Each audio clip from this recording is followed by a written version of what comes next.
how to deal with parental pressure. So in order to deal with the parental pressure, we have to first understand the types of parenting styles. So there are 4 types. Number 1, authoritarian. So the authoritarian parents, they want all their orders to be obeyed. They don't have any explanation. They don't feel the need to communicate any logic behind their orders. They just want their orders to be followed. They are very strict regarding obedience of their orders. And number 2 is authoritative style of parenting. Under authoritative style of parenting, the parents wants their orders, expects their orders to be obeyed, but at the same time they also communicate, they also let the children know the logic, the reason behind their orders. And number 3, we have permissive style of parenting. Under permissive style, the parent generally allows the children to do whatever they wish, whatever they want. They don't have any type of insecurities, any type of concern regarding obedience of their orders or any instructions given by them. And at 4th, we have uninvolved parents. So this type of parents, generally they suffer from many issues, or they have many problems within themselves, that they don't have the time, that they don't have the interest to know what their children are doing, and generally it is seen that the children also suffer a lot because of that. So after that, we have why parents behave the way they behave. We have to understand, in order to deal with the parenting pressure, we have to understand why they behave like that, whatever we don't like in them. We have to understand that. So number 1, we have their psychology and personality. So human beings are different, all human beings are different, they have different psychologies, they have different personalities, and based on their psychology, so their personality, they deal with their children. The children has to understand what is the personality, what is the personality type, what is the psychology of my parent, why they behave like that, and that psychology is shaped basically by their upbringing, how they were treated, how were their guardian, how were their parents treating them, and what were their struggles, whatever were their fears, and very important is the family system and beliefs. The family system and belief has a big impact on the way people have set the standards and norms of behavior. And generally it is seen that 99.9% people, they don't want to break the rules, break the customs, and break the beliefs of the family, because of the human need of recognition in the family, human need of acknowledgement in the family, because we are social human beings. So generally people don't like to disobey their family system. So same thing applies with the parents. The parents, they whatever the custom is carried forward by generation, from one generation to next generation, the parents, they also follow those customs, and whatever the customs may be, whether it is good or bad for the children, the customs are carried forward to the next generation. We have to understand that also. Now I have some rules, that those rules we need to follow in order to have a good relation, in order to cope with the pressure of the parents. Number 1, we have to understand the parents, they are human beings. Consider them as a human like other human beings. Don't keep the extra baggage of discontent against them. So we have to understand, when we understand that our parents are also human beings like us, so we don't expect perfection from them. We know that as a human being, they are going to make the mistakes, and for that mistakes I have to forgive them, because like them I also make mistakes. And if we don't take this into consideration, we expect perfection from them, so we keep extra baggage, we keep extra hate, we keep extra discontent against them, and that harms us throughout our life. So we have to understand this. So but when we are forgiving them, number 2, when we are forgiving them, we have to assign responsibility to them.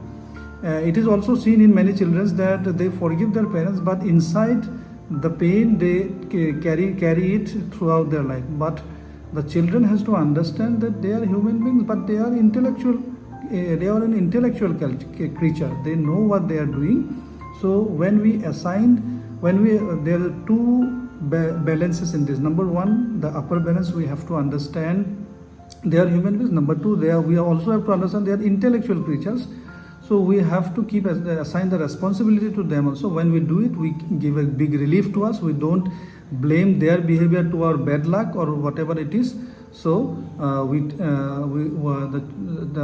will have a better mental state when we practice this. Number three, taking responsibility for our actions also. We have to take a responsibility for our actions also, ignoring the false sense of defeating of the ego. So generally, human beings have a big weakness, that when we have the illusion that when we lose an argument, when we accept our mistake, our emotional state will die, and we will suffer. We will be looked bad by other people. So this is a big illusion, big weakness of human beings. So we have to keep it in mind and understand we have to accept our mistakes also and take responsibility for our actions also. Number four, trust yourself. We have to trust ourselves in taking the decisions that we take. Generally, it is also seen in many children that they tend to take the approval of their guardians in whatever they do. But as I have already mentioned that the guardians are also human beings. They may not be 100% true every time. Especially when we are grown up, we have we gain experience in certain fields. So in those things, we don't need to get their approval every time. But when we do not agree with them, we have to explain to them. That I will come later in the video. We have to confront them. We have to explain to them that the argument that they are having is not correct, and you have to take that decision, or we have to take that decision. We have to disobey them in that regard. That means 100. We don't need to obey our guardian 100 out of 100 times. Sometimes we have to explain to them that they are not correct every time. Number five, understand the human weakness of giving back or taking revenge. Human beings also has a weakness that we take revenge. Also, it is also seen in many childs. Many psychologists say that the children, they take revenge from their guardian. For example, when a guardian is not giving proper time and attention to their children during their childhood, when the child grows up, they take the revenge from the guardian. So we have to ignore, or we have to counter this weakness of us. We don't need to take revenge. We have to get above the revenge level and be focused on the present moment, not what happened had happened, and that will not improve anything. We have to be hopeful, but we don't have to be much concerned about the future also, because concerning too much about past and future creates doubts in our mind, and that will damage the relation further. And next, we have to, sometimes you need to distance yourself as much as it is necessary. I have mentioned as much as it is necessary. Distancing is a very delicate thing. It may it may have opposite effect also. So in order to reduce or remove the accumulation of present moment negativity illusion. So what is present moment negative illusion? Present moment illusion is, for example, in a ground, there are thousands of people. They are cheering for the India to win. There is a positive vibe. So you can see the effect of that positivity in the ground among the players. This happens, and in many things, not only in the ground, in many things. Suppose we are having a very angry moment between the parents and the child. Because of that momental emotion, angry emotion, so we tend to overestimate. So for example, we are having a tragedy, immediate tragedy. So during the tragedy, we tend to overestimate the tragedy. Later on, we get relaxed. So this is called present moment illusion. So when we are having this, suppose I am very angry, you are very angry, so you need to distance yourself for a short period of time from your guardian, and later on talk regarding the topic. Similarly, if your guardian is angry, take some time, take some distance, and give some time to your guardian, then talk about it or confront them. So this also applies to long term. In the long term also, if you are unable to solve the issues, you need to take some break from the guardian, so that the present moment illusion doesn't grow up more and more. Next, how to confront your parents. At last, someday you have to confront. How much you will avoid, you have to confront. So when you are confronting, you have to keep in mind these things. Number one, responding versus reacting. What is responding? Responsiveness is practiced when the thoughts and feelings of others no longer drag you to a pit of self-doubt. That means when we are responding, we are not affected by the words, harsh words or good words of the person with whom we are talking or confronting. So when we are responding, we just talk about the facts. We are not affected by their words. So when we react, what happens? When we are affected by their words, and the emotion gets accumulated, the fear, anger gets accumulated, and we say words, or we do things that has a damaging effect throughout our life. So we need to respond to them, not to react to them. Not only this applies against the parents, but in any conversation.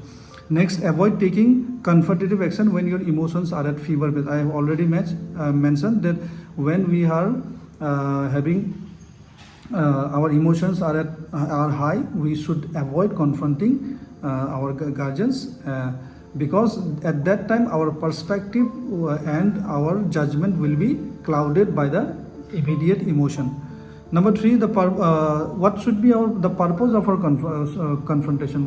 The purpose of our confrontation should not be to retaliate or put them down, to punish them, or have to show our anger on them, or to expect some good things also. We should not also expect them to react positively. We should be ready that they may not react positively, and we should focus on facing the problem, focus on clearing the doubts, and to determine what will be the future relation, how we will deal with the future situations.